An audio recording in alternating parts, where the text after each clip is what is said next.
My name is Chris Cutshall. I'm a specialist in academically and intellectually gifted education with Buncombe County Schools.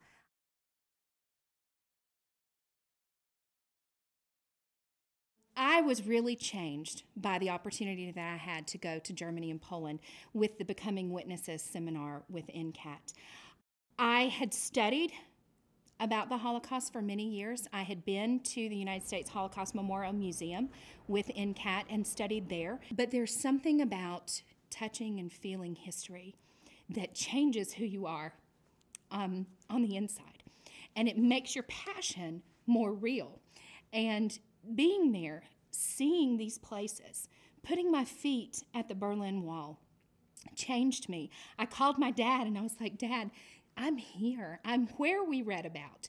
And so I can tell students that's also possible for them. Whether you're number 7 out of 9 from a poor family in the mountains, or whether you're from the metropolis of Raleigh, it makes no difference. You can still learn. You still have the opportunity to engage in learning. Because I know this is real, I have to present it to my students, and I have to bring it to my kids. I love photography. It gives the students a chance to see through my eyes. And when we were on the Becoming Witnesses tour in Germany and Poland, there was one moment when we were standing at the Radegast rail station just outside of Łódź, Poland, and we had been talking about memory and how does one commemorate something as horrific as the Holocaust. And a young mother came up with her daughter on a bicycle, much like the bicycle my daughter would be riding, with the lovely sparkling fringe off the handlebars.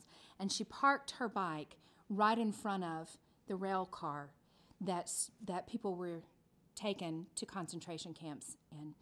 And I was able to capture that moment, and it's a great juxtaposition to use with my students when we talk about how does life go on after something like the Holocaust.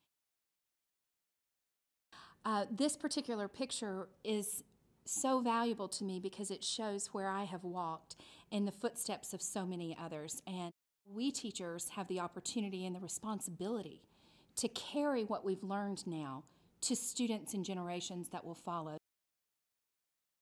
Kids understand the concept of genocide because they understand the concept of being the outsider.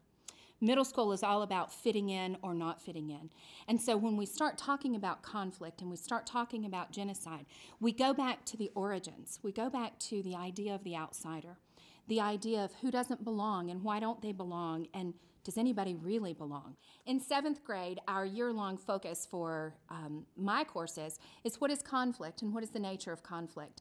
And so what we were able to do through my work with the Holocaust Education is we built bridges between Holocaust education and current conflicts and genocides that are happening around the world.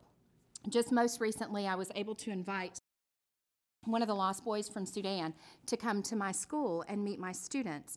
This would not have happened without NCCAT. I gained the know-how to bring a guest speaker, but more importantly than just to bring him, to be able to prepare my students for what they were going to see and hear, and to make meaning out of that in a real way so that it wasn't just another thing, we just have another speaker.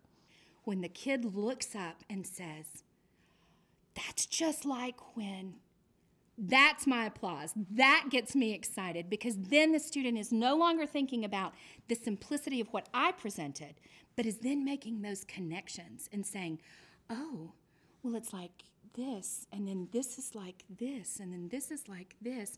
And soon they're no longer thinking about what just happened in my classroom, but they are thinking about things beyond the walls of my school. And that's what education is for.